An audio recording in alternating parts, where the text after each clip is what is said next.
आवाज आ रही है? गुड मॉर्निंग सभी को। आवाज बताइए, आवाज आ रही है? आवाज क्लियर है? आवाज जी, आवाज बताइए। आलोक, नाज, फुरकान, लाला जी, सभी को नमस्कार। क्लियर है? आवाज बताइए। आवाज क्लियर है जी? जय हिंद, नमस्ते जी मनोज। यस, और क्लियर। चलो, देखिए हमने जो लास्ट टाइम किया था वो किया था स्मृतियां। ठीक है, कई सारी स्मृतियों के बारे में जाना था कि 2 BC के आसपास जो आपका धर्मसूत्र साहित्य है, जी नेहा गुड आफ्टरनून, तो उसका स्थान स्मृतियों ने ले लिया था। स्मृतियों के बारे में जाना था। अब स्मृतियों से संबंधित कुछ फैक्ट रह गए थे, कुछ पॉइंट रह गए थे। पहले इसको समाप्त करेंगे, फिर सीधा ब्राह्मण ग्रंथ समाप्त हो जाएंगे, फिर सीधा बौद्ध साहित्य में चलेंगे। ठीक है, पहले उसको समाप्त करते हैं। स्मृतियों से संबंधित जो आपके पॉइंट थे, फिर सीधा कहां चलते हैं हम? बौद्ध साहित्य की तरफ चलते हैं। पहले उसको समाप्त करते हैं। ठीक है, जो छूट गया था, रह गया था, समय हो गया था, पहले उसको समाप्त करते हैं। ठीक है जी। जी आयुष गुड आफ्टरनून। ठीक है जी, जो स्मृतियों से संबंधित, जी राज गुड आफ्टरनून, जो स्मृतियों से संबंधित कुछ पॉइंट है उनको देखते हैं, फिर नया टॉपिक स्टार्ट करते हैं। ओके, ठीक है जी। तो स्मृतियों से संबंधित कुछ पॉइंट देखते हैं, फिर सीधा नए टॉपिक पे आते हैं। पहला पॉइंट लिखेंगे इसमें,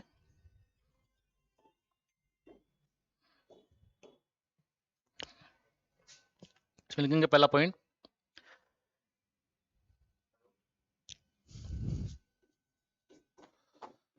विष्णु स्मृति में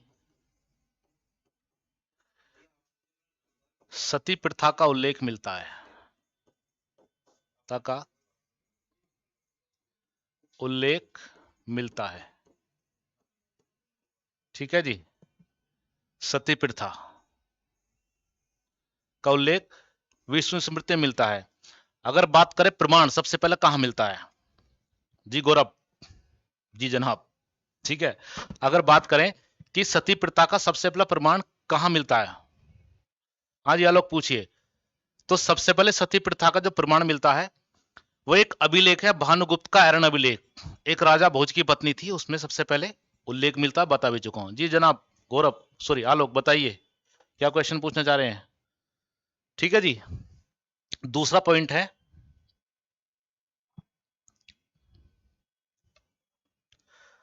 सर्वप्रथम कात्यायन स्मृति में,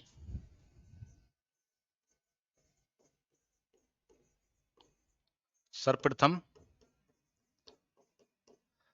कात्यायन स्मृति में एक स्मृति है कात्यायन। हाँ जी, कात्यायन की बात कर रहे हैं जी गौरव, बिल्कुल। आपने कमेंट लिखा, मैंने उससे पहले लिख दिया कात्यायन। व्हाट अ कोइंसिडेंस, क्या कोइंसिडेंस है। ठीक है जी, तो याद रखना सर्वप्रथम कात्यायन स्मृति में ही, कात्यायन स्मृति में ही भूमि पर राजकीय स्वामित्व, स्वामित्व, सर्वप्रथम कात्यायन स्मृति में ही भूमि पर राजकीय स्वामित्व का सिद्धांत मिलता है, का सिद्धांत मिलता है। ठीक है जी, तो इसमें बताया गया कि जो भूमि थी वो राजा के अधिकार में थी। अन्यथा जब वैदिक काल पढ़ेंगे ना, वैदिक काल, तो क्या होगा, ऋग्वेदिक काल वगैरह, भूमि निजी संपत्ति है, वहां पर निजी, किसी राजा का कोई अधिकार नहीं है, इसलिए राजा को युद्ध का स्वामी माना गया है, भूमि का स्वामी नहीं माना गया है। ठीक है जी,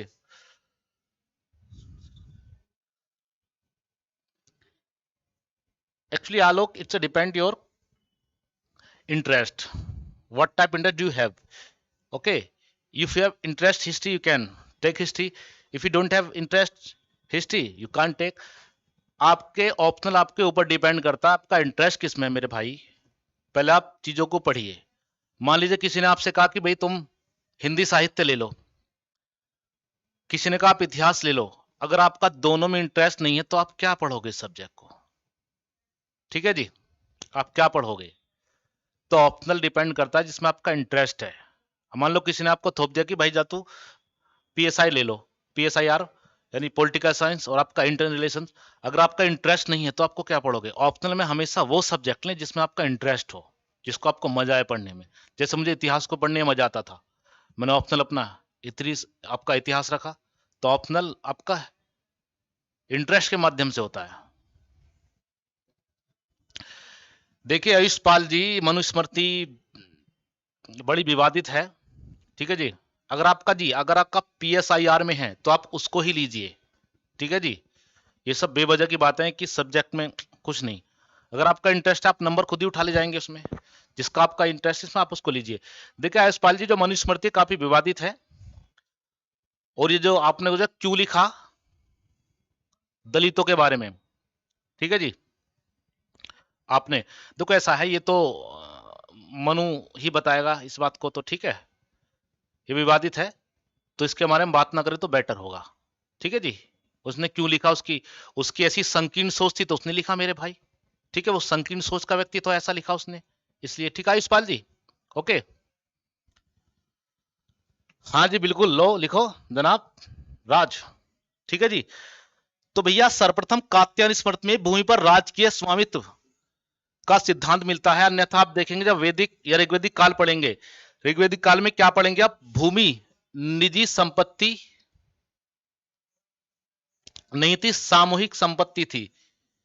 यानी कि राजा अन्य व्यक्ति निजी नीति सामूहिक संपत्ति थी, इसलिए यहां पर राजा को युद्ध का स्वामी कहा गया, भूमि का स्वामी नहीं। यहां से क्वेश्चन नहीं पूछ लेता है, ठीक है जी। जी आलोक, अगर आपको इंटरेस्ट पीएसआई में आप उसको लीजिए, ठीक है। पहला पॉइंट तो हो गया। दूसरा जी, 2-3 पॉइंट खत्म करते हैं फिर नए टॉपिक पर आते हैं।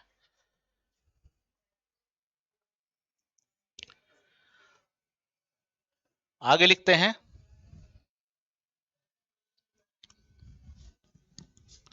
मिताक्षरा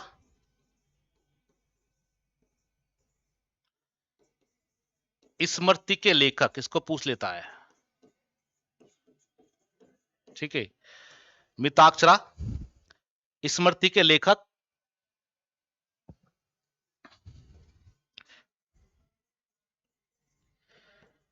विज्ञानेश्वर थे, जो विज्ञानेश्वर थे जो चालुक्य शासक, और चालुक्य भी शासक कौन से? कल्याणी वाले। आगे बताऊंगा कल्याणी के चालुक्य कौन थे, कल्याणी के। मिताक्षर स्मृति के लेखक विज्ञानेश्वर थे जो चालुक्य शासक विक्रमादित्य छठा, विक्रमादित्य षष्ठ के दरबार में रहते थे। पूछ लेता क्वेश्चन, दरबार में रहते थे, ठीक है जी। जी विज्ञानेश्वर सुजाता तो इसके लेखक थे, जो चालुक्य शासक, और चालुक्य भी कौन से? आपके कल्याणी के, उनके दरबार में रहते थे, ठीक है जी। इतना ही बहुत है इसमें, ठीक है जी। छूट गया था थोड़ा सा, बाकी अब चलते हैं नए टॉपिक के साथ।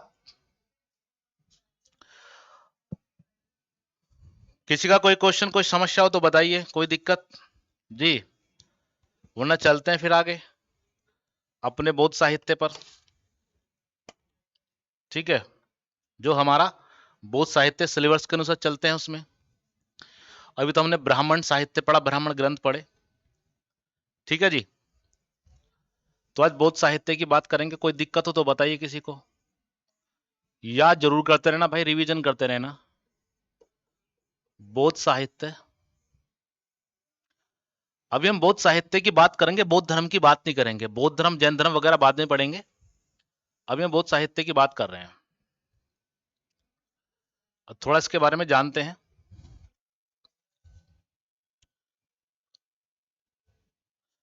ये ट्विंकल लगाता हूं, देखिए, ठीक है जी। ये रहा, देखो पहला हमने 3 पॉइंट लिखे थे, बस इसमें कुछ छूट गया था इसमें। देखो विष्णु स्मृति में सती प्रथा का उल्लेख मिलता है, ठीक है जी। दूसरा पॉइंट है सर्वप्रथम कात्यायन स्मृति में भूमि पर राजकीय स्वामित्व का सिद्धांत मिलता है। आगे हम जानेंगे राजकीय स्वामित्व होता क्या था जब हम वैदिक और ऋग्वैदिक काल पढ़ेंगे। एक है मिताक्षरा। मिताक्षरा स्मृति के लेखक विज्ञानेश्वर थे, जो चालुक्य शासक, चालुक्य कौन है आपके, कल्याणी वाले, विक्रमादित्य के दरबार में रहते थे। और विक्रमादित्य कौन था, षष्ठ। जी आयुष, बहुत बढ़िया तरीके से इसको पढ़ लो, बिल्कुल चल जाएगा, इसको रिवीजन करते रहो आप, ठीक है जी। अभी आपका हुआ क्या, अभी तो आपको सोर्सेस हो रहे हैं, जो आपका पर्टिकुलर हो जाए ना दो चार टॉपिक, फिर आप प्रीवियस पेपर लगाना, आपको पता पड़ेगा कि हाँ सही दिशा में गलत दिशा में है, खुद ही आपको पता पड़ जाएगा, ठीक है जी। तो चलते हैं फिर अपने, देखो बौद्ध साहित्य की यदि बात की जाए,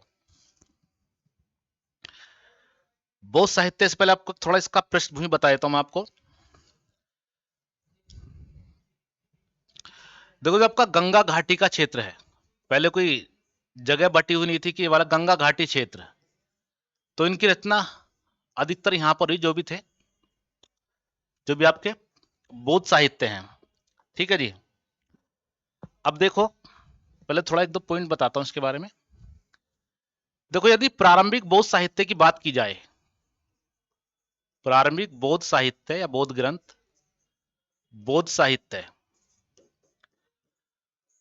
वो लिखे गए जी पाली में। पाली में क्यों लिखे गए, कारण क्या था, जब पाली थी, पाली में वो जनसाधारण की भाषा थी, यानी सभी लोग जानते थे पाली। जैसे इंडिया की बात करूं मैं, उत्तर भारत की हिंदी सभी जानते हैं, लेकिन इंग्लिश इतना लोग नहीं जानते हैं, ठीक है। जैसे उत्तर भारत में हिंदी कॉमन है, ऐसी पाली उस समय कॉमन थी, जबकि संस्कृत विशेष जनों की भाषा थी। तो पहला पॉइंट कि जो प्रारंभिक बौद्ध साहित्य आपके लिखे गए पाली में लिखे गए, और पाली में लिखने का कारण क्या था, क्योंकि जनसाधारण की भाषा थी, ठीक है जी। और जो लिखे गए हैं इनमें त्रिपिटक, इनमें त्रिपिटक प्रमुख है, समझना है पहले, ठीक है। त्रिपिटक प्रमुख है, त्रिपिटक। अब देखो एक शब्द आया है त्रिपिटक, इसको हम तीन, दो, त्रि का मतलब तो तीन, और पिटक का अर्थ होता है टोकरी, यानी तीन टोकरी, तीन पिटक, इसका मतलब ये है। इनमें त्रिपिटक प्रमुख है, ठीक है। और ये त्रिपिटक है क्या, ठीक है।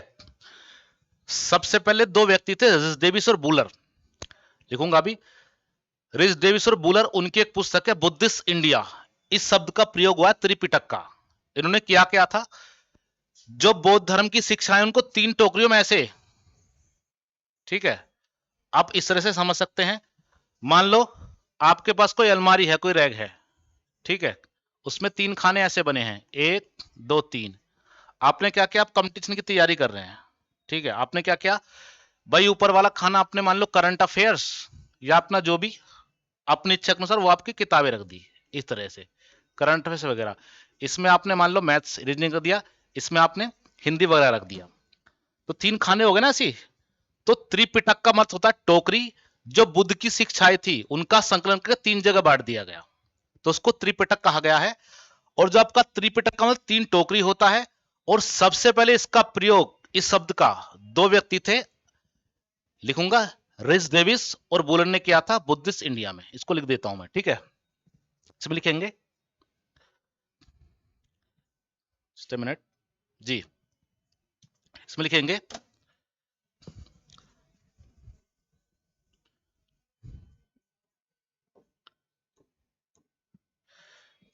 त्रिपिटक शब्द का प्रयोग, शब्द का प्रयोग सर्वप्रथम रिच डेविस, ये व्यक्ति था, इसका नाम याद रखना, पूछ लेता है, रिच डेविस और बूलर ने, दो व्यक्ति थे, और बूलर ने, ठीक है जी, रिच डेविस और बूलर ने एक पुस्तक है बुद्धिस्ट इंडिया,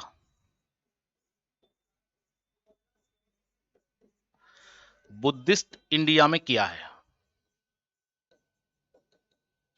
इंडिया में किया है, ठीक है जी, डन जी। तो भैया बौद्ध साहित्य गंगा घाटी क्षेत्र में लिखे गए। जो बिहार और पूर्वी यूपी का इलाका था, जो गंगा घाटी क्षेत्र जो वर्तमान बिहार और पूर्वी यूपी का इलाका है, और जबकि प्रारंभिक बौद्ध साहित्य पाली में लिखे गए। ठीक है, जनसाधारण की भाषा थी पाली, यदि आम आदमी इसको जानता था, कोई भी समझ लेता था, जैसा अब हिंदी है।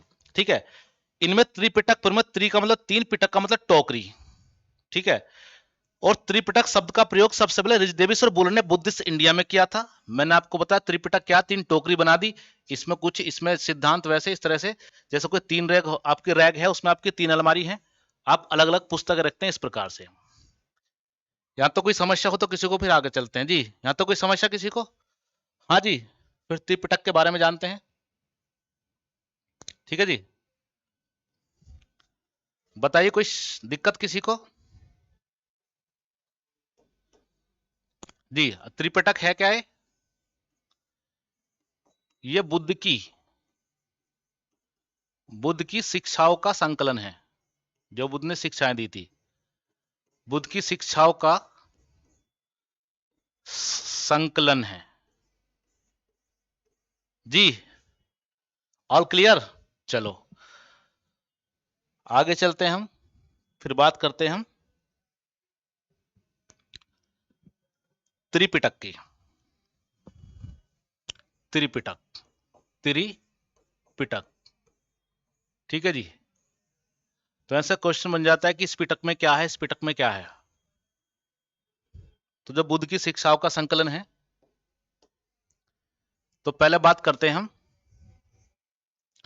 नाम सुना आपने सुत पिटक का,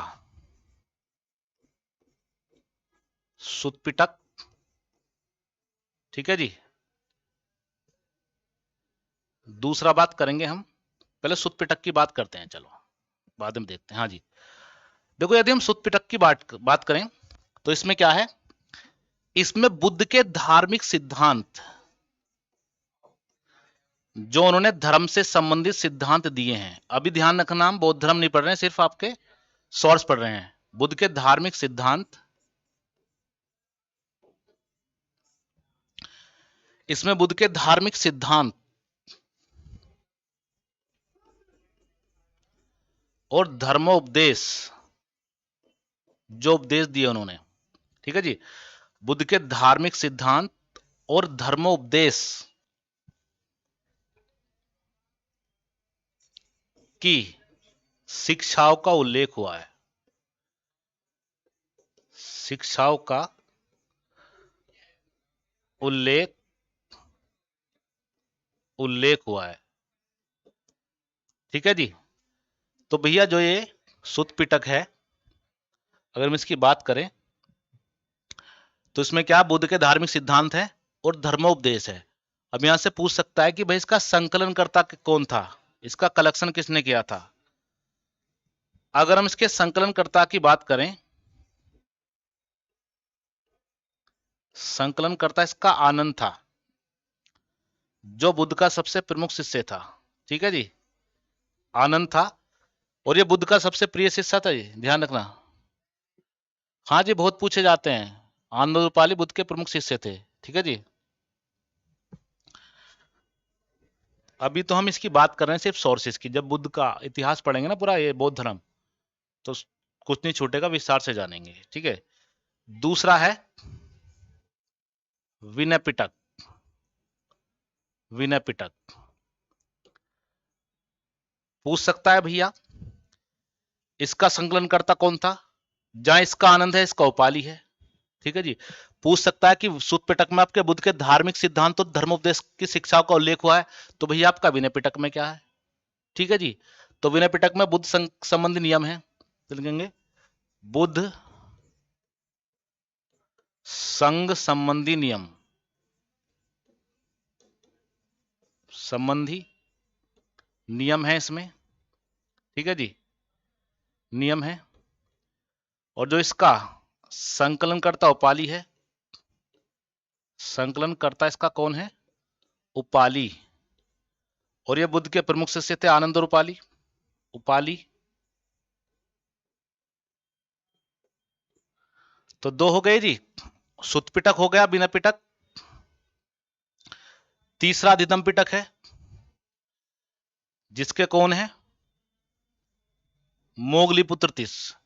अगर हम तीसरे की बात करें तो तीसरा अधिधम पिटक, अधिधम पिटक, ठीक है जी। कोई बात नहीं दुर्गेश जी, पहले नहीं पढ़ा तो अब पढ़िए और इसको याद कीजिए मेहनत से, कहीं पढ़ने की फिर आवश्यकता नहीं होगी आपको, ठीक है जी। तो भैया जो आपका अधिदम पिटक है इसमें बौद्ध धर्म का दर्शन की विवेचना की गई है, और जब हम बौद्ध धर्म पढ़ेंगे इनको विस्तार से जानेंगे भी। बौद्ध धर्म के दर्शन, हर किसी धर्म का एक दर्शन होता है अपना, दर्शन की विवेचना की गई है, विवेचना की गई है। आगे जानेंगे दर्शन क्या है, ये क्या है, वो क्या, सभी की गई है। और भैया जो इसका संकलन करता, इसका कलेक्शन जो किया था, संकलन करता वो है मोगलीपुत्र तीस, मोगलीपुत्र तीस, ठीक है जी, मोगलीपुत्र तीस। हाँ जी, तो यहां तो कोई समस्या हो तो बताइए, कोई क्वेश्चन पूछना हो, दिमाग में कोई क्वेश्चन चल रहा हो आपके, कोई बात समझ में आई हो तो बताइए, फिर आगे चलते हैं। इसके थोड़ा एक दो पॉइंट देख लेते हैं अंदर से भी जो पूछ लेता है। सियारो बांदा जी, गुड आफ्टरनून जी जनाब। हाँ जी,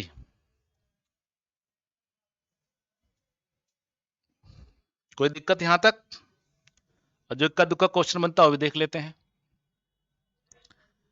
यदि हम सुत पिटक की बात करें तो इसमें लिखना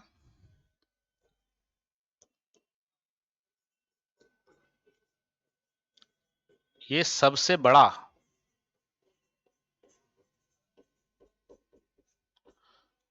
और सबसे मुख्य पिटक है, सबसे मुख्य पिटक है। पूछ लेता है कि तीनों पिटकों में, अजी मोगली पुत्र तीस नाम ही है जी इसका, ठीक है जी। सबसे बड़ा सबसे मुख्य सर्वोच्च पिटक है, इसका नाम ही मोगली पुत्र तीस है। अच्छा, खाना बनाने में लेट हो गए, कोई बात नहीं, आप जुड़िए आप, ठीक है जी। तो भैया जो आपका सुत पिटक है सबसे बड़ा और सबसे सर्वोच्च पिटक माना जाता है, ठीक है जी। जो आपका सुत पिटक है और इसके 5 भाग हैं, 5 निकाय, ठीक है ना। इसके 5 भाग हैं, चाहो तो लिख सकते हो।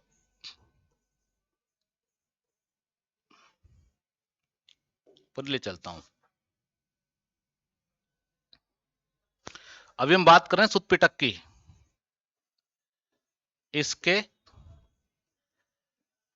5 भाग हैं, ठीक है जी।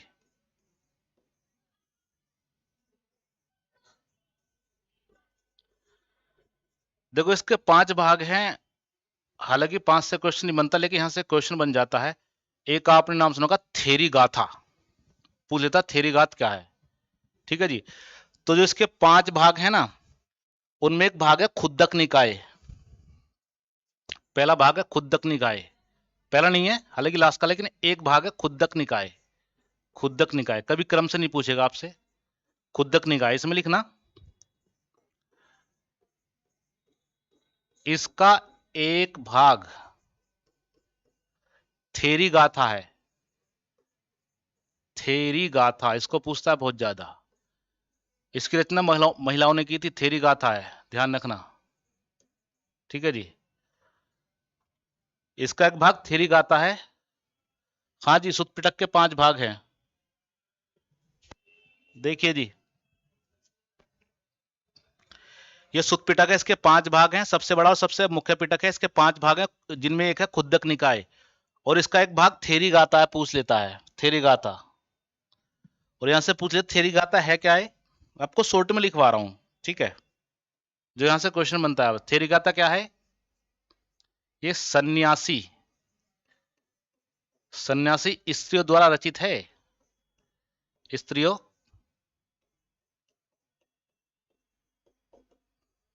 स्त्रियों द्वारा रचित है, यहां से क्वेश्चन बनता है बस। तो इसी को याद रखना, थेरिगाता किसका भाग है? सुत पिटक का। और ये सन्यासी स्त्रियों के द्वारा, ठीक है जी, ये बताया था भाई हमने, विनय पिटक, सुत पिटक और आपका इदम पिटक, ठीक है।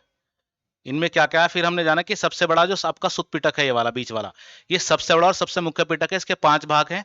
और खुद्दक न्याय जो उसका एक भाग है, उसका एक भाग है थेरिगाता, ठीक है जी, पिक ले लो, ठीक है जी, थेरिगाता। थेरिगाता से क्वेश्चन बनता है, इसलिए मैंने इसको लिखवाया है, ठीक है। तो इसका एक भाग है थेरिगाता, खुद्दक निकाय का। एक इसका भाग है मंजिक निकाय दूसरा, ठीक है जी।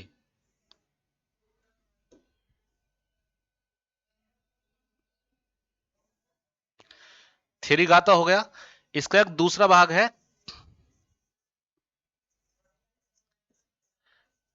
मध्यम, नाम भी अजीब है यार, मध्यम निकाय। अब देखो मध्यम निकाय जो आपका दूसरा, यहां से क्वेश्चन बनता है मध्यम निकाय से, ठीक है। मध्यम निकाय से एक क्वेश्चन बन जाता है, हमेशा पूछ लेता है, ठीक है जी। अच्छा स्क्रीनशॉट नहीं होता तो फोटो खींच लो। हाँ जी, सन्यासी स्त्रियां भी होती थी पुरुषों के अतिरिक्त, ठीक है जी।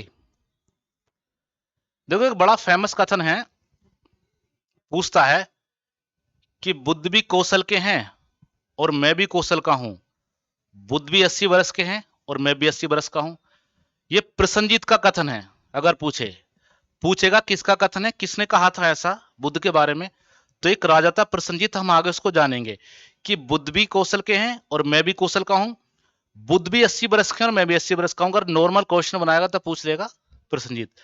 लेकिन पूछ सकता है कथन कहां पर मिलता है, तो आपका कथन मध्यम निकाय मिलता है, जो कि सुत्त पिटक का दूसरा भाग है, एक भाग है, ठीक है। तो इसको मैं लिख रहा हूं, ठीक है।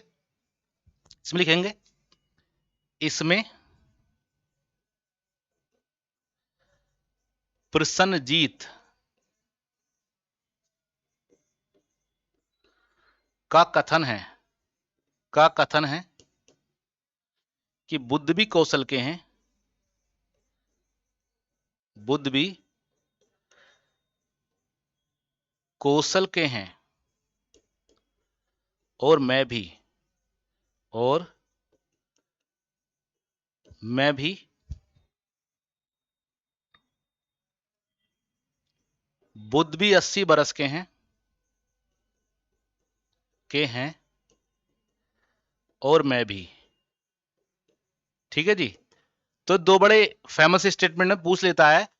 सुत्त पिटक जो कि सबसे बड़ा और सबसे मुख्य पिटक है, इसके 5 भाग है। खुद्दक निकाय, इसमें क्या है, खुद्दक निकाय का एक भाग है थेरिगाथा।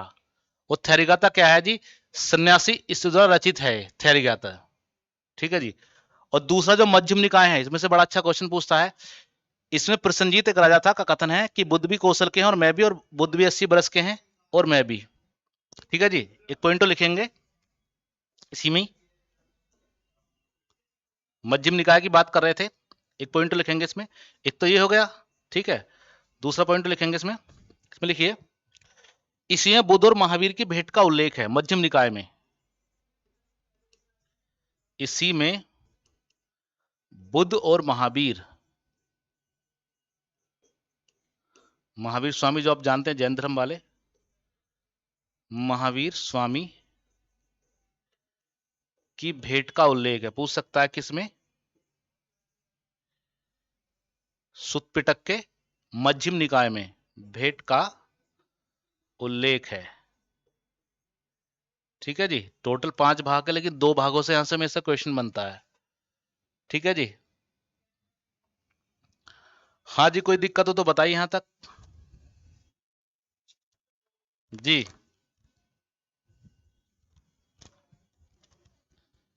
अभी हम सोर्स की बात कर रहे हैं सिर्फ, जब हम धर्म पढ़ेंगे तो बड़े विस्तार से जानेंगे इसको जी। यहां तो कोई दिक्कत किसी को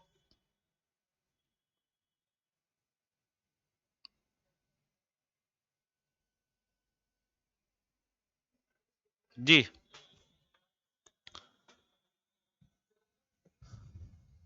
2 नंबर से क्या गौरव बताइए भाई। हमने देखो फिर बताता हूं, हमने पहले पॉइंट छोड़ो तो हो गए, हमने आज का जो नया टॉपिक शुरू किया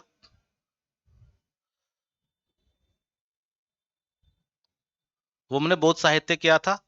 और जो बौद्ध साहित्य लिखे गए मध्य गंगा घाटी में लिखे गए, गंगा घाटी क्षेत्र में जो आपका बिहार और पूर्वी यूपी का क्षेत्र है, ठीक है। और जो प्रारंभिक बौद्ध साहित्य लिखे गए, क्योंकि बाद में जब बौद्ध धर्म हीनयान महायान और वज्रयान में बटेगा, 3 शाखाओं में बटेगा बाद में, तो हीनयान महायान में जो बटेगा, जो महायान शाखा है वो संस्कृत की तरफ चली जाएगी, उसको हम धर्म में पढ़ेंगे। अभी हम सोर्स की बात कर रहे हैं जो पाली में है। और भैया पाली में क्यों लिखे गए? जनसाधारण की भाषा थी पाली, आम लोग ही बोलते थे। इनमें त्रिपिटक प्रमुख हैं। त्रि का मतलब 3, पिटक का मतलब टोकरी। और त्रिपिटक शब्द का प्रयोग सबसे ऋषदेवीश्वर बोलने ने किया था बुद्धिस्ट इंडिया में, इनकी पुस्तक थी ये, ठीक है जी।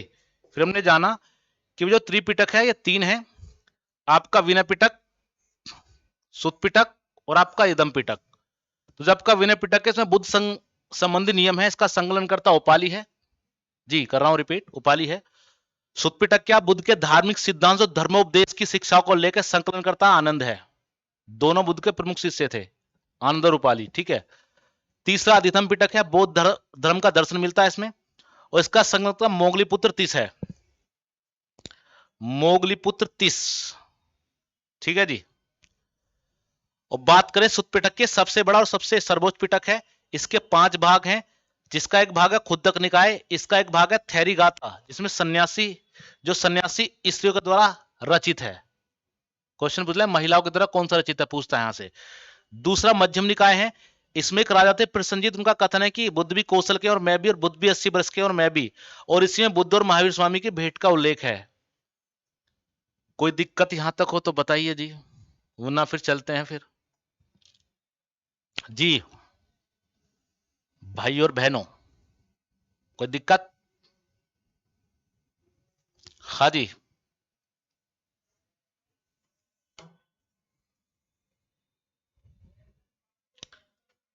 कोई दिक्कत है भाई बताइए। हाँ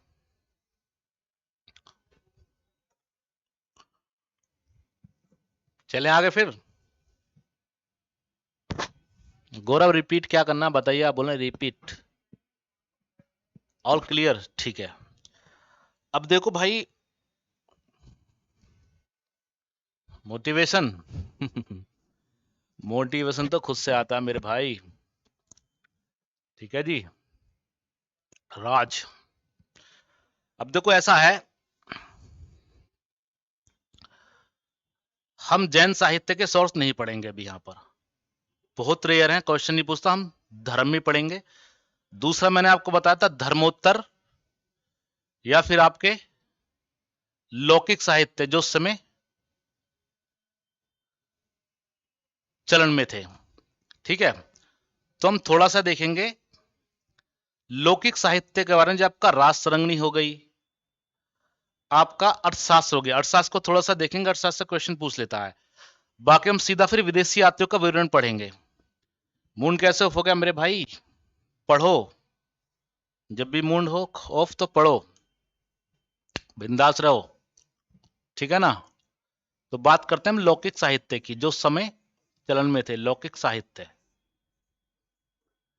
लौकिक साहित्य वैसे तो बहुत है, लेकिन हम या धर्मोत्तर साहित्य, धर्म से अलग थे,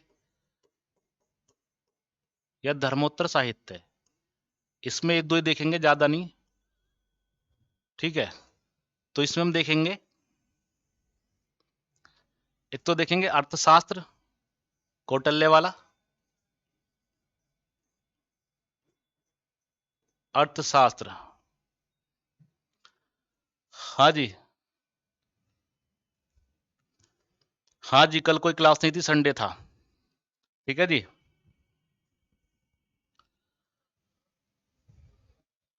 तो अर्थशास्त्र की बात करेंगे, बाकी रास तरंगनी देख लेंगे अगर, तो पहले हम अर्थशास्त्र की बात करेंगे। अगर हम करें अर्थशास्त्र विषय, तो एक अर्थशास्त्र विषय के रूप में एडम स्मिथ का नाम आता है, who is the father of economics.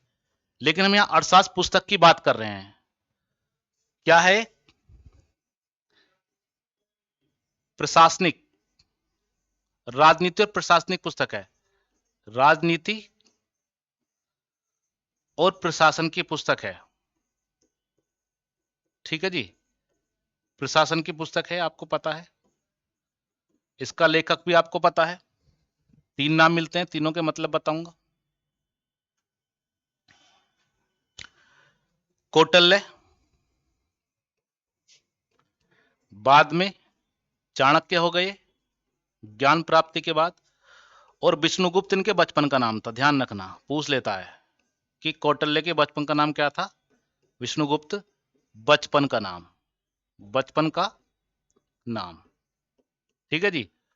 और एक कौन से प्रशासन की पुस्तक है? मौर्य प्रशासन के बारे में बताती है, मौर्य काल से संबंधित है, मौर्य काल से संबंध रखती है। ठीक है जी। तो भैया जो अर्थशास्त्र लिखा है यह राजनीति और प्रशासन की पुस्तक है। ठीक है, बिल्कुल देखिए, कौटिल्य चाणक्य दो नाम मिलते हैं, और तीसरा नाम जो आपका विष्णुगुप्त मिलता है, ये इसके बचपन का नाम है। पूछ भी लेता है कि भाई चाणक्य के बचपन का नाम क्या था? विष्णुगुप्त। ठीक है जी, तो इसका विष्णुगुप्त नाम मिलता है। अगर मैं अर्थशास्त्र की बात करूं, ठीक है, अब देखो कुल इसमें भाग कितने हैं?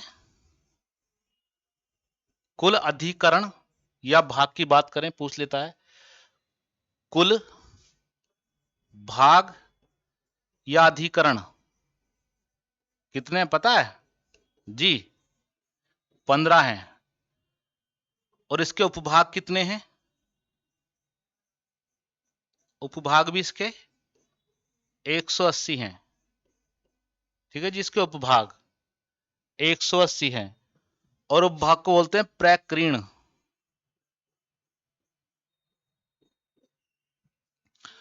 हाँ जी राज, मूड ऑफ मत क्या करो, मस्त पढ़ो यार।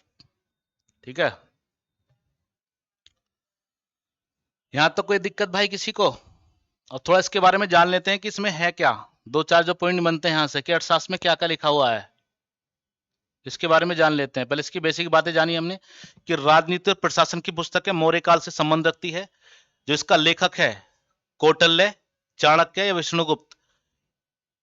यहां से इसका विष्णुगुप्त नाम है। हाँ जी वही है मनोज जी, चाणक्य नीति। जो विष्णुगुप्त है इसके बचपन का नाम है। इसमें कुल भाग, भाग को बोलते हैं इसके अधिकरण 15 हैं, और उसके जो भाग हैं परिकीर्ण वो आपके 180 हैं। अब बाकी जानेंगे इसके बारे में क्या क्या बातें हैं। बाकी चाणक्य के बारे में मौर्य काल में विस्तार से बताया जाएगा। चाणक्य और चंद्रगुप्त मौर्य को हम जानेंगे। ठीक है जी, चले आगे। अब देखेंगे इसमें क्या क्या बातें हैं। इसमें लगभग 4000 श्लोक हैं मेरे भाई। ठीक है जी, और श्लोक भी पूछ लेता कितने हैं। तो फिर आगे चलते हैं, थोड़ा इसके बारे में जानते हैं। ठीक है जी, इससे संबंधित जो भी पॉइंट है, पहला पॉइंट लिखेंगे 4000 श्लोक है। हम अर्थशास्त्र की बात कर रहे हैं, चाणक्य के अर्थशास्त्र की। 4000 श्लोक हैं।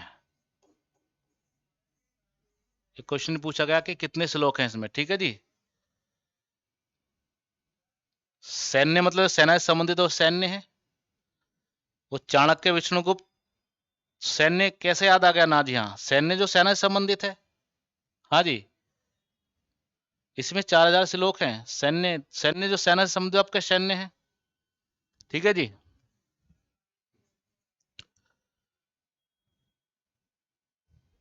हाँ जी।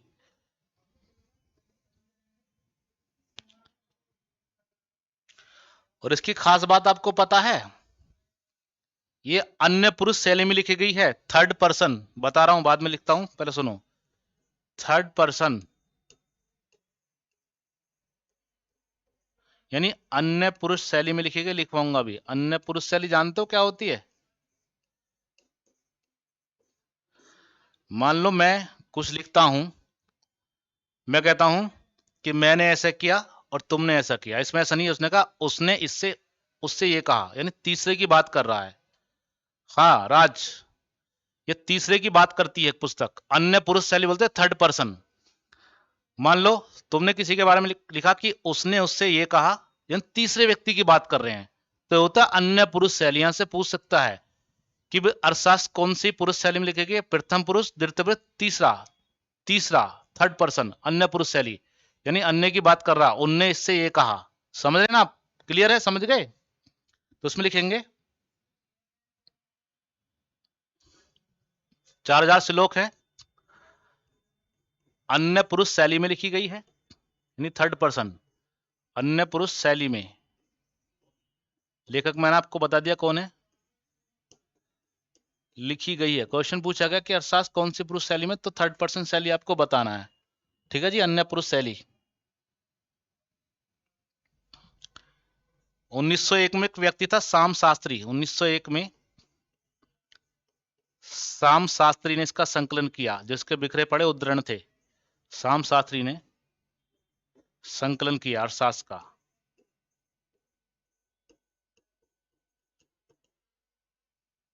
चाणक्य नीति तो अलग हो जाएगी मेरे भाई, लेकिन हाँ चाणक्य ने लिखा है, चाणक्य ने की, ये तो आपका इसके बारे में बताया। चाणक्य की तो अलग अलग बहुत सारी नीतियां हैं। ठीक है जी। 18 तीर्थ, तीर्थ बोले तो इसमें अधिकारी को कहा गया है, अधिकारी को तीर्थ कहा गया है। 18 तीर्थों का वर्णन है, वर्णन है। गुप्तचर व्यवस्था का भी वर्णन है इसमें, गुप्तचर व्यवस्था यानी जासूस डिटेक्टिव का भी वर्णन है इसमें। ठीक है जी। तो पूछ लेता कितने अधिकारियों का वर्णन है अर्थशास्त्र में? अधिकारी को तीर्थ कहा गया है और उनकी संख्या 18 है जी। और गुप्तचर प्रणाली का भी इसमें वर्णन है। गुप्तचर को गूढ़ पुरुष कहा गया है, लेकिन जब हम पढ़ेंगे मौर्य तो कई सारे नाम और मिलते हैं, उसमें जानेंगे इसके बारे में थोड़ा। ठीक है जी। मैं आपको लिखवा जो मुख्य मुख्य बात इसमें पूछी जाती है। इसमें लिखिए, इसमें शूद्रों को भी आर्य कहकर, आर्य कहकर उन्हें सेना में भर्ती, उन्हें सेना में भर्ती का अधिकार दिया गया है, ऐसा इसमें स्पष्ट प्रमाण मिलता है। अधिकार दिया गया है। ठीक है जी। तो 4000 श्लोक के अन्य पुरुष शैली में लिखी गई है। 1901 में श्याम शास्त्री ने संकलन किया। 18 अधिकारियों के बारे में बताती है। ठीक है। गुप्तचरों को गूढ़ पुरुष कहा गया है इसमें, हालांकि लिखा नहीं है मैंने। गुप्तचर व्यवस्था का उल्लेख उसको बाद में देखेंगे। ठीक है जी। इसको मिटा देता हूं, ना कन्फ्यूजन होगा किससे संबंधित है। जब मौर्य काल पढ़ेंगे हम, जो इनकी गुप्तचर व्यवस्था पढ़ेंगे। एक शब्द आता है जहाज रानी का उल्लेख सबसे पहले किसमें? ऑप्शन में होगा अर्थवेद दिए वो, सबसे पहले इसमें जहाज रानी शिपिंग, जो बोट के बारे में बताया, जहाज रानी का सर्वप्रथम उल्लेख इसमें हुआ है। सर्वप्रथम उल्लेख इसी में हुआ है, उल्लेख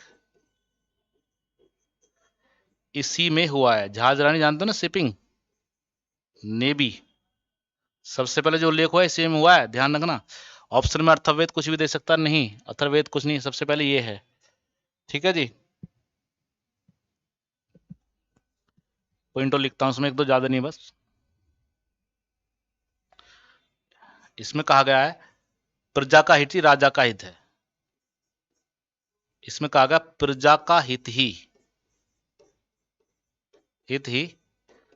राजा का मुख्य उद्देश्य है, राजा का मुख्य उद्देश्य है, मुख्य उद्देश्य है। इसमें कहा गया कि भाई जो प्रजा सुखी रहेगी, और राजा का मुख्य उद्देश्य होना चाहिए कि प्रजा सुखी रहनी चाहिए। ठीक है जी। तो प्रजा सुखी रहनी चाहिए राजा का प्रमुख उद्देश्य है, इसमें ये भी कहा गया है। ठीक है जी। पता कहां कंफ्यूज करेगा, इसमें किसी मौर्य शासक का नाम नहीं मिलता, ध्यान रखना, और ना ही पाटलिपुत्र का नाम मिलता है। जो कोई पेपर आएगा, पेपर में स्टेटमेंट वाइज क्वेश्चन बनाएगा ना, तो ध्यान रखना इस पॉइंट को। आपको अगर नहीं भाई तो मौर्य शासन से संबंधित है, तो उसमें लिखेंगे इसमें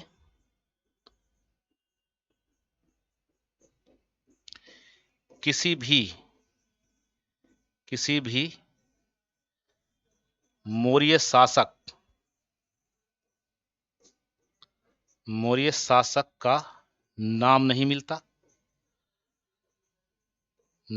मिलता, क्योंकि ऐसा ना उसने उससे ये कहा, इस तरह से नाम नहीं मिलता, तथा ना ही पाटलिपुत्र का जिक्र है, पाटलिपुत्र का जिक्र है, ध्यान रखना ये बातें। ना ही किसी मौर्य शासक का नाम है इसमें, और ना ही पाटलिपुत्र का जिक्र है, ठीक है जी। और ना ही सैन्य प्रशासन का वर्णन है इसमें, ध्यान रखना सैन्य प्रशासन का नहीं है, वैसे प्रशासनिक वर्णन पर, और न ही सैन्य प्रशासन का वर्णन है।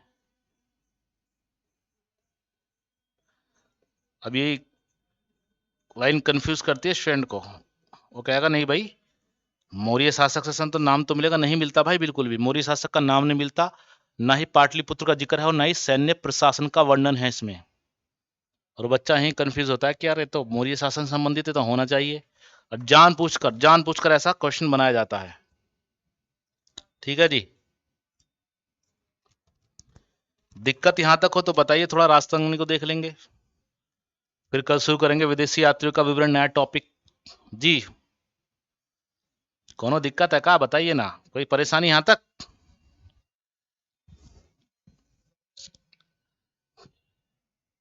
एक मिनट देखता हूं मैं भी, कहाँ है राजनीति और प्रशासन की पुस्तक है, सैन्य तो मैंने कहीं नहीं लिखा। देखिए ना, आज मैंने आपको बताया अर्थशास्त्र में राजनीति और प्रशासन की पुस्तक है, सैन्य कहाँ लिखा है मैंने? लेखक कौटिल्य है, चाणक्य है, विष्णुगुप्त है, सैन्य नहीं है, राजनीति और प्रशासन की पुस्तक, ठीक है जी। जी ट्विंकल धन्यवाद जी। हाँ जी, नाज बताइए, सैन्य तो मैंने कहीं नहीं लिखा है, राजनीति और प्रशासन की पुस्तक लिखा है, मौर्य काल से संबंधित। फिर इसको अर्थशास्त्र को तीन नाम है इसके, कौटिल्य, चाणक्य, विष्णुगुप्त। चाणक्य इसके सॉरी विष्णुगुप्त इसके बचपन का नाम पूछ लेता है, ठीक है। कुल भाग 15 है, उपभाग 180 है जी, और इसमें 4000 श्लोक हैं। ये अन्य पुरुष शैली में लिखेगी, मैंने आपको अन्य पुरुष शैली बताया क्या होता है कि उसने उससे ये कहा, ठीक है। 1901 में इसका सामशास्त्री संकलन किया, पूछ लेता है। 18 अधिकारियों का वर्णन है इसमें, गुप्तचर व्यवस्था का वर्णन है। शूद्र को भी आर्य कहकर उसमें उन्हें सेना में भर्ती का अधिकार दिया गया है। जहाज रानी का सर्वप्रथम उल्लेख इसी में हुआ है। प्रजा का हित ही राजा का मुख्य उद्देश्य है, ऐसा अर्थशास्त्र कहता है। इसमें किसी मौर्य शासक का नाम नहीं मिलता, तथा ना ही पाटलिपुत्र का जिक्र और ना ही सैन्य प्रशासन का वर्णन है जी। अच्छा कोट, अच्छा कोई बात नहीं, मैं साफ लिख देता हूं फिर, ठीक है जी।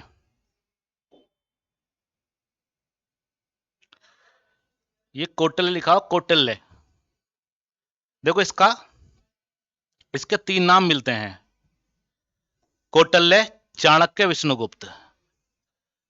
कौटिल्य तो शुरुआती दौर में था, बाद में जब ज्ञान आ गया तो चाणक्य बोलने लगे, चाणक्य, ठीक है। और विष्णुगुप्त इनके बचपन का नाम है, ठीक है जी। भैया चंद्रगुप्त मौर्य की जाति के बाद विवाद है, ठीक है, उसमें बहुत विवाद है। चंद्रगुप्त मौर्य की बात करें ना आप, उसमें विवाद है काफी, कुछ ग्रंथ उसको कुछ बताते हैं, आपका कुछ बताते हैं, लेकिन फिर भी अनेक ग्रंथों के बावजूद उसको शूद्री माना गया है, ठीक है। ये मैं ग्रंथ के आधार पर कह रहा हूं आपको, ठीक है।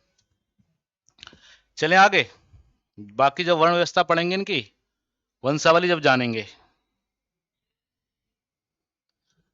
जाति धर्म ने तो देश बर्बाद कर दिया, कहानी तो सारी है मेरे भाई।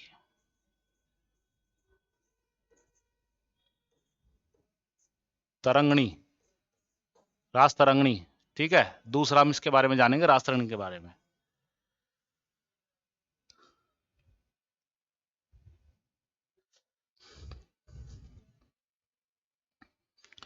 आलोक जनाब, you can call me on Sunday because all of week I'm very busy, on Sunday I'm free, so you can call me in every time on Sunday, okay? I think you have my number 9045963493, okay? अच्छा mind divert हो गया है, चलो कोई बात नहीं नाज, ठीक है जी। तो संडे कॉल कर सकते हैं आप मुझे। हाँ, तुम बात कर रहे थे रास तरंगिणी की, तो सबसे पहले इसका लेखक कौन है पूछ लेता है। ये भी आपका लेखक इसका कौन है? इसका लेखक है जी कल्हण। नाम तो सुना होगा, कल्हण। ठीक है, इसका लेखक है जी कल्हण। ये तो बड़ा फेमस क्वेश्चन है, पूछ लेता है कि इसका कल्हण। ठीक है जी, अर्थशास्त्र में लिखा हुआ राज अर्थशास्त्र, ओ सॉरी संस्कृत, अर्थशास्त्र नहीं संस्कृत, संस्कृत जी, संस्कृत भाषा है संस्कृत, बड़ी कॉमन बात है तो। ठीक है जी, तो भैया जो लेखक है इसका कल्हण है। और कल्हण के पिता का नाम पूछ लेता, पिता का नाम था चंपक, चंपक। ठीक है, इसके पिता का नाम चंपक था। नाम अच्छा लगा ना चंपक, ऐसा लगा कि छोटे बच्चे का नाम, लेकिन नाम इसका चंपक ही था, ध्यान रखना। ठीक है जी, तो इसका नाम चंपक था। ठीक है, और जो इसका पिता था ना, ये कश्मीर के शासक, यहां से क्वेश्चन पूछा गया है, कश्मीर के शासक हर्ष का मंत्री था, हर्ष का मंत्री था। ठीक है जी, तो भैया कल्हण इसके पिता का नाम था, सॉरी लेखक इसका कल्हण था, और इनके पापा थे चंपक, पापा का नाम चंपक था, और एक कश्मीर के शासक हर्ष का मंत्री था चंपक। ये ध्यान रखना आपको, कश्मीर के शासक हर्ष का मंत्री था। और यहां से पूछ लेता है कि भाई जो इसकी राज तरंग की रचना हुई थी, इसकी रचना कहाँ हुई थी, मतलब किस आधार पर। अगर रचना की बात करें तो लेखक तो ये हो गया, पिता चंपक हो गया, तो भैया आपका लगभग 1127 से 59 के आसपास जो पूरी हुई थी, ये 1127 से 1159 के आसपास ये पूरी हुई थी। हालांकि इतना डिटेल में आपसे नहीं पूछेगा, चाहो तो मत लिखना, कोई दिक्कत नहीं है। लेखक कल्हण, पिता इसका चंपक था। ठीक है, और एक कश्मीर के शासक हर्ष का मंत्री था चंपक। ठीक है, अब इसकी बात करें, इसमें आदि काल से लेकर, यानी शुरुआत आदि काल से लेकर 1157 तक का, ईस्वी की बात कर रहा हूं मैं, 57 तक का कश्मीर का इतिहास मिलता है, कश्मीर का इतिहास मिलता है। ठीक है, याद रहेगा ना। तो भैया आदिकाल से लेकर 1157 तक का कश्मीर का इतिहास मिलता है। ये तो भाई होगी इसकी नॉर्मल बातें। अब इसमें देखो, इसमें 8 तरंग है, तरंग एक तरह से पेज वाइज होते हैं, तो पूछ सकता है कुल कितने तरंग हैं, और 8 तरंग, प्रत्येक तरंग में इसमें 8000 श्लोक हैं, यानी 8 गुणा 64,000 श्लोक हैं इसमें। अब थोड़ा डेप्थ में जाते हैं, इससे संबंधित लिखते हैं, 2-3 पॉइंट इसमें लिखेंगे। इसमें लिखिए,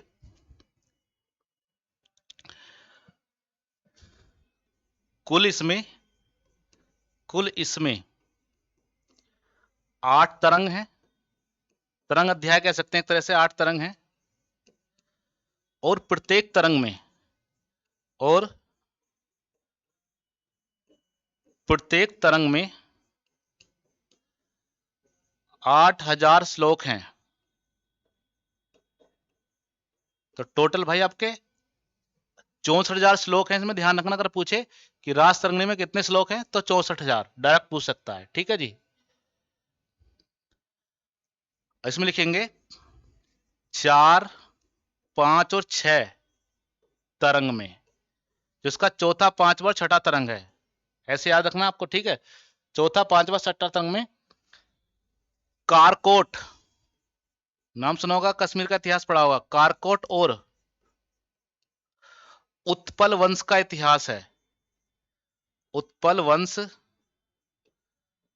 का इतिहास है।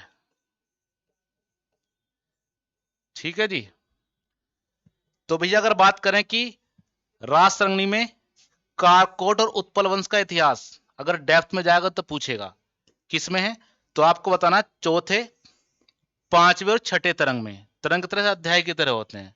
ठीक है जी, याद रहेगा ना। अब लिखिए 7 और 8 तरंग में, जो 7वां और 8वां तरंग है, 7वां और 8वां ध्यान रखना, 7 और 8 तरंग में कश्मीर के लोहार वंश का इतिहास है। कश्मीर के लोहार वंश का, लोहार वंश, लोहार वंश, ठीक है जी, लोहार वंश का इतिहास है। ठीक है जी। तो भैया 4 होगा, 5 होगा, 6 होगा, 7 होगा और 8 होगा। ठीक है। अब बात करते हैं प्रथम 3 तरंगों की। तो इसमें लिखेंगे प्रथम 3 तरंगों में पूछ सकता है किसका, पूछेगा जी ज्यादा डेप्थ में जाएगा 3 तरंगों में। ठीक है। और ये तो नॉर्मल क्वेश्चन तो कोई भी कर लेता है कि राज संगनी के लेखक कल्हण। ठीक है। अगर इस तरह से क्वेश्चन यहां से बनता है तो दिक्कत हो जाती है बच्चों को, फिर वही कर पाएगा लेकिन सही से वास्तव में पढ़ा है, कॉन्सेप्ट जिसका क्लियर है। ठीक है जी। और प्रथम 3 तरंगों में कश्मीर का प्राचीन इतिहास है। कश्मीर का प्राचीन इतिहास है। ठीक है जी। चलो ये भी हमारा समाप्त। यहां तक कोई समस्या हो तो बताइए जी। उम्मीद करता हूं यहां से क्वेश्चन पूछेगा तो आप कर पाएंगे आसानी से राज सरंगनी से। जी हाँ जी। कोई दिक्कत, टाइम भी हो गया, 31 होने वाली, पता नहीं पड़ा जी।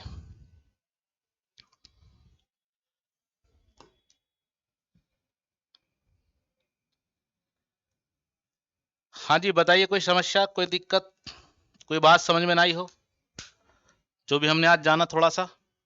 ठीक है जी। पहले हमने बौद्ध साहित्य के बारे में जाना थोड़ा, सोर्स के माध्यम से। बौद्ध धर्म तो हम पढ़ेंगे। पाली में लिखे गए जनसाधारण की भाषा थी। त्रिपिटक बताया किस किसने प्रयोग किया। फिर हमने जाना त्रिपिटक क्या है, इसके बारे में जाना मुख्य क्वेश्चन है। फिर हमने लौकिक साहित्य में आपका अर्थशास्त्र जाना। कौटिल्य चाणक्य विष्णुगुप्त बचपन का नाम था इसका, कुल 15 भाग, 180 भाग। ठीक है जी।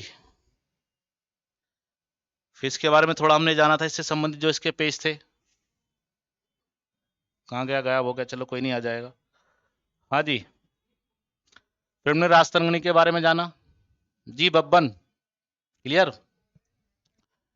कि भाई जो राजतरंगिणी का लेखक कल्हण है ना, इसके पिता का नाम चंपक था, जो कश्मीर के शासक हर्ष का मंत्री था। क्वेश्चन पूछा गया इसलिए मैंने आपको लिखवाया कि कल्हण का पिता चंपक किस शासक का मंत्री था। कश्मीर का शासक जो हर्ष था उसका मंत्री था ये। कुल इसमें 8 तरंग और प्रत्येक तरंग में 8000 श्लोक हैं। 4, 5, 6 तरंग में कारकोट और उत्पल वंश का इतिहास है। 7 और 8 में कश्मीर के लोहार वंश का इतिहास, और प्रथम तरंगों में कश्मीर का प्राचीन इतिहास है जी। क्लियर है। तो मिलते हैं फिर कल आपसे। कल से हम शुरू करेंगे विदेशी यात्रियों का विवरण, कैसे कैसे आए उनको जानेंगे। इंटरेस्टिंग टॉपिक है। ठीक है। लाइव रहना, छुट्टी मत करना। ठीक है। तो मिलते हैं कल सभी को। नमस्कार, आदाब, सलाम, बाय बाय। ठीक है। तो मिलते हैं कल।